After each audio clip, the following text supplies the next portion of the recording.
Olá pessoal, mais um quadro aí da Quinta Parapsíquica Evolutiva, última quinta-feira de março de 2026. Estou aqui mais uma vez para falar desse assunto relacionado ao parapsiquismo, à paranormalidade, à questão da vida parapsíquica que todo ser humano tem, né? Todo mundo participa desses fenômenos parapsíquicos, mas agora ter lucidez consciencial para saber interpretá-los que é o X da questão.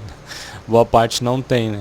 Recentemente estava assistindo o documentário daquela banda Raimundos, eu e meu irmão, quando éramos adolescentes, gostávamos muito. Normal, né? Adolescente. Gostar daquele tipo de música, daquele tipo de atitude. E aí ele estava falando ali como que ele deixou, né, de ser um integrante da banda Raimundos. E aí a namorada dele na ocasião, não sei se já era esposa, parece que levava algumas irmãs lá, né, algumas evangélicas toda segunda-feira para orar na casa lá, e uma dessas segundas-feiras ele acabou esquecendo de fugir. Imagina, o cara roqueiro, maconheiro, não quer saber de igreja, né? Então, em uma dessas reuniões aí, ele acabou tendo algumas situações que são parapercepções, são parapsiquismos, são situações parapsíquicas, né? São parapercepções que o pessoal, principalmente da religião, não interpreta bem. Por que parapsiquismo existe no religiosismo? Porque tem um livro aí do Ricardo Schneider, João Ricardo Schneider, é isso, História do Parapsiquismo, que ele não está entre nós, infelizmente num acidente ele acabou perdendo a vida, o João Ricardo Schneider, eu acho que é isso, esse sobrenome é Schneider. Tem um irmão dele que também está fazendo muita divulgação da Conscienciologia aí, o Leonardo Schneider, eu acho que é João Ricardo mesmo Schneider, o nome dele, da minha era. Renasceu em 1973, e nesse acidente, felizmente, o Felipe Mansur também, que tinha renasceu em 1983, o meu ano, acabou perdendo a vida. Outro integrante da Conscienciologia alto nível lá. Mas vamos voltar ao assunto aqui. O parapsiquismo existe na história da humanidade, então aparecia relatos parapsíquicos em certas religiosidades. Então existe sim parapsiquismo no religiosismo. Por que a própria Conscienciologia combate a questão da religião? Porque a religião não deixa a pessoa ter um discernimento. Por exemplo, aquele negócio de orar em línguas. A pessoa está em transe parapsíquico. O próprio Rodolfo, mas a esposa dele relataram ali que certas irmãs oraram em língua. Ele começou a ter um processo ali de tirar, expurgar aquela energia que até provocaria um câncer nele, aquela energia pesada, né, do rock, de muita droga, intoxicação no organismo. Ele chegou num ponto que estava dando verrugas no corpo dele de tanto usar maconha e outras drogas, talvez até droga sintética. Então, com a aparição dessas irmãs lá todas as segundas-feiras, e uma dessas aparições começaram a ocorrer fenômenos parapsíquicos que levaram ele a desistir do rock. Então, até brinco, né? Saiu do espeto, caiu na brasa.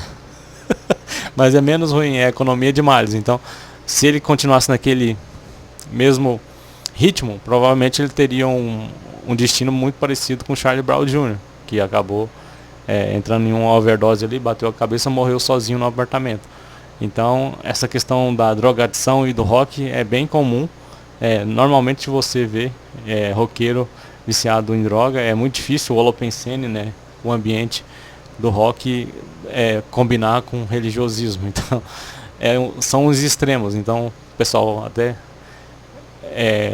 os roqueiros não gostam, né, de religiosos. Então, ele até ficava indignado que a esposa dele estava trazendo as irmãs lá na casa dele, mas com esse processo da religião ele conseguiu conter o jeitão dele mais imaturo, que estava levando ele para a dessoma, né, para o desencarne, para desencarnar, dessomar, perder o corpo físico e continuar no outro plano extrafísico com a sua consciência, com a sua alma, com o seu espírito destrambelhadão.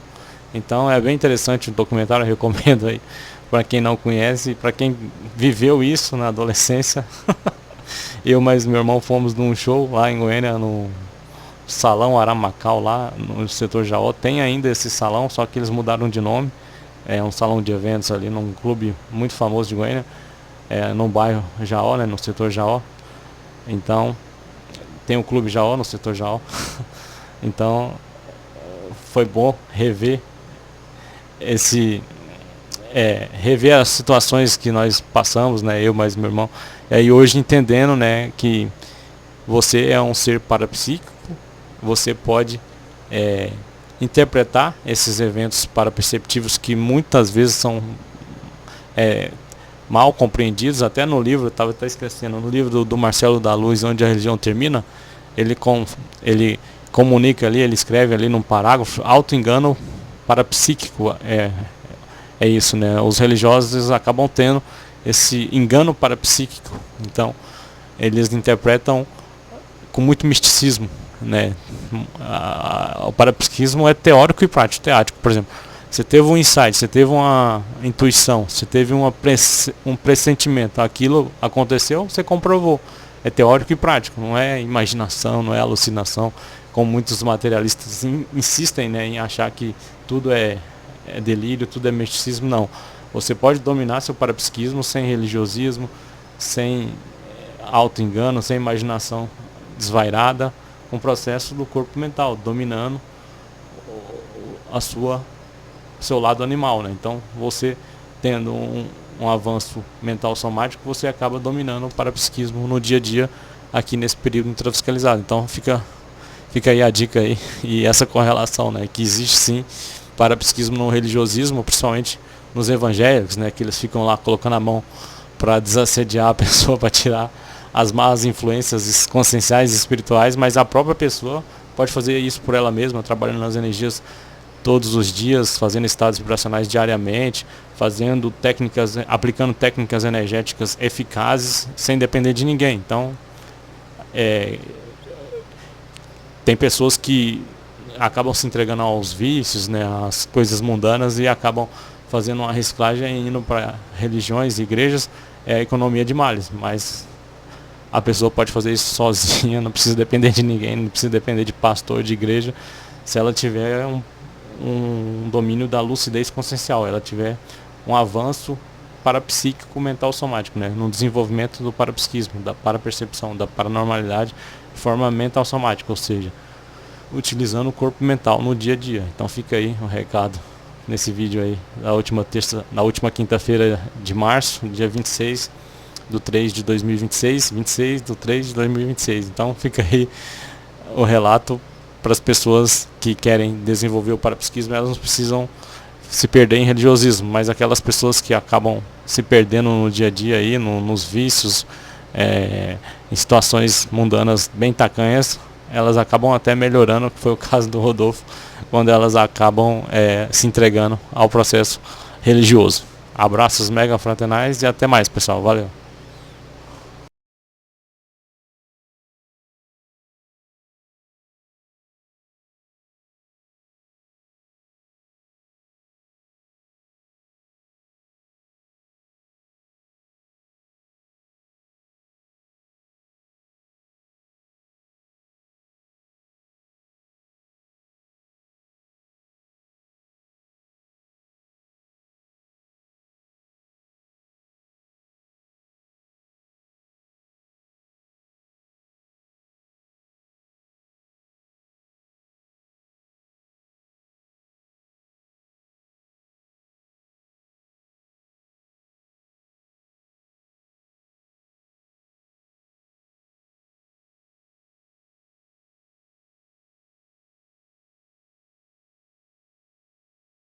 Você já ouviu falar da conscienciologia? É uma ciência incrível criada pelo Valdo Vieira, um médico e odontólogo que decidiu explorar as profundezas da consciência humana. Imagina só, a conscienciologia estuda a consciência em todas as suas facetas, como se fossemos jogadores de um grande time, cada um com seu papel único no campo da vida. E aqui entra a projeciologia, que é como um superpoder. É a técnica de projeção da consciência para fora do corpo físico. Já pensou em explorar outras dimensões? É como fazer uma viagem intergaláctica, mas dentro de você mesmo. A projeciologia nos ensina a entender melhor essas experiências e a ampliar nossa percepção do que realmente somos. Agora vamos falar do paradigma consciencial. Ele é como o nosso manual de regras para jogar esse jogo da vida. Com ele conseguimos entender que somos mais do que apenas o corpo físico, somos consciências em evolução. Isso muda tudo. A forma como encaramos os desafios diários e as relações humanas fica muito mais rica e cheia de significado. E não podemos esquecer do parapsiquismo.